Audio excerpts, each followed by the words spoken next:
Hello বন্ধুরা, কেমন আছো সবাই? আজকে আমি নিয়ে চলে এসেছি একটি রেসিপি যার নাম দম বিরিয়ানি, যা সবাই খেতে খুব ভালোবাসে। তো দেখো, প্রথমেই আমি ভাতের জন্য জল বসিয়ে দিলাম আর ভাতের মধ্যে তেল, গরম মশলা, তেজপাতা দিয়ে দিয়েছি, একটু লবণও দিয়ে দিয়েছি, দিয়ে ঢেকে দেব। আর আধা ঘন্টা আগে চালটা ভিজিয়ে রেখেছি। এবার কড়াইতে অল্প তেল দেব। তেল দিয়ে তেলের মধ্যে আলুগুলোকে ভেজে নেব। ডুমো ডুমো করে রাখা আলু ভেজে নেব। সবগুলি আলু দিয়ে দিয়েছি। এবার হলুদ, লবণ দিয়ে ভাজবো। তো তোমরা কে কোথা থেকে দেখছো কমেন্ট করে জানাবে। আমি খুব ভালো আছি। এই যে একটু কড়া ভাজা হয়েছে আর এদিকে বিছিয়ে রাখা চালটা দিয়ে দিয়েছি জলের মধ্যে। এবার ভাতটা হোক, 80% পর্যন্ত ভাতটা করব। তারপর এদিকে দেখো আলুটা ভেজে তুলে নিয়েছি। তারপর এখানে পেঁয়াজটা বেরেস্তার জন্য তৈরি করছি। এই যে দেখো বেরেস্তাটা রেডি হয়ে গেছে। এবার নামিয়ে নেব। বেশি তেলের মধ্যে ভাজছি বলে ছাঁকনি দিয়ে তুলছি, তেলটা যাতে কম ওঠে। তারপরে এই দেখো বড় বড় করে এনেছে লেগ পিসগুলোকে, 4 টুকরো বড় বড় এনেছে, তাই আলাদা করে আগে মাংসগুলোকে ভেজে নিচ্ছি। ভাজার পর লাল লাল করে ভাজবো। দেখো কত সুন্দর লাগছে দেখতে, মনে হচ্ছে এখনই খেয়ে নেই।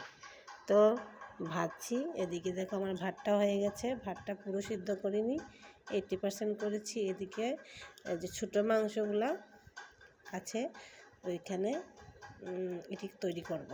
তো এখানে তেলটা তো আগে ছিলই, তো ওর মধ্যেই ফোড়নটা দিয়ে দিলাম, তেজপাতা, শুকনো মরিচ, এদিকে পেঁয়াজ দিয়ে ফোড়ন দিয়েছি।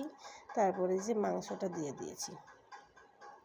তো এটা আমরা নর্মালি যেরকম মাংস রান্না করি, তো ওই রকমই আমি এই সমস্তটা কিছু করব এর মধ্যে।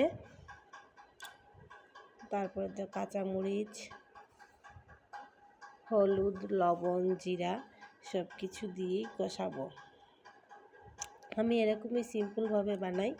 এখানে একটু পেঁয়াজ বেটে রেখেছিলাম একটু গ্রেভিটা হওয়ার জন্য, কারণ ঝোল তো দেবো না, তাই পেঁয়াজটা একটু বেটে দিয়েছি।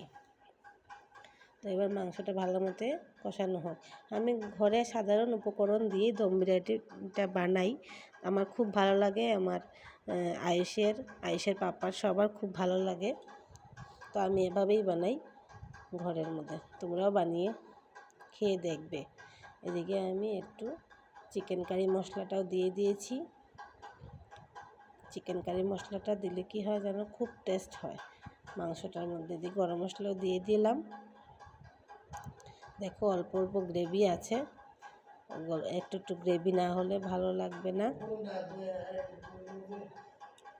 এবার মাংসটা তৈরি হয়ে গেছে। এবার দমের জন্য প্রস্তুতি নিচ্ছি। তো দেখো এভাবে এখানে ভাতটা হয়ে গেছে। তারপর হাঁড়িটাকে ভালো করে ঘি দিয়ে মাখিয়ে নিয়েছি। মাংসটা হয়ে গেছে। এবার নিচে মাংসটা দেব। যদি ভাতটা দিই তাহলে পুরা লাগতে পারে, তো আগে মাংসর একটা লেয়ার দিয়ে তারপর ভাতের লেয়ারটা দেব। এখানে দেখো আমি একটু গন্ধরাজ লেবুর পাতাও এনেছি, আর এই যে ভেজে রাখা বেরেস্তাগুলো এগুলোও দিচ্ছি। তারপর আবার একটি মাংসের লেয়ার পড়বে, একদম মাঝখানে আমি বড় বড় মাংসের পিসগুলো দিয়ে দিলাম। তারপর আবার এক স্তর ভাত পড়বে, এরকম এক স্তর দু স্তর করে যতটুক থাকে দিতে হবে। তো আমার হাঁড়িটা মোটামুটি ভর্তি হয়ে গেছে। এবার বাকি লেবু পাতা দিলাম। তারপর আবার বেরেস্তা কিছু ছিল ওগুলি দিয়ে দিলাম। এবার এক এক করে এই দেখো দুধের মধ্যে কেশর ডুবিয়ে রেখেছিলাম 15 মিনিট আগে, তো ওই দুধের কেশরটা দিয়ে দিলাম। তার মধ্যে আবার আমি আতরটাও মিশিয়ে রেখেছিলাম যাতে সব কিছুর মধ্যে লাগে। আর এই দেখো এত বেশি বেশি করে আমি ঘি দিচ্ছি। দম বিরিয়ানির মধ্যে ঘি না হলে কি ভালো লাগে বলো। তারপর এখানে কেওড়ার জল 1 টেবিল স্পুন আর গোলাপ জল এগুলো দিয়েছিলাম, ভিনেগারও দিয়ে দিয়েছি। তো এবার দেখো দমে বসাবো। আমি কারেন্টের চুলার মধ্যেই এখানে সসপ্যান বসিয়েছি, সসপ্যানের উপর দিলাম, দেখতেই পেলে। তো আমার আধা ঘন্টা মতো রেখেছি, এবার দম থেকে তুলেছি। এত সুন্দর গন্ধ বেরিয়েছে মানে এখানে আমি বলে বোঝাতে পারবো না। তো তোমরা একবার বাড়িতে এভাবে ট্রাই করে দেখবে। আমার এই রেসিপিটা কেমন লাগলো জানাবে। Thank you.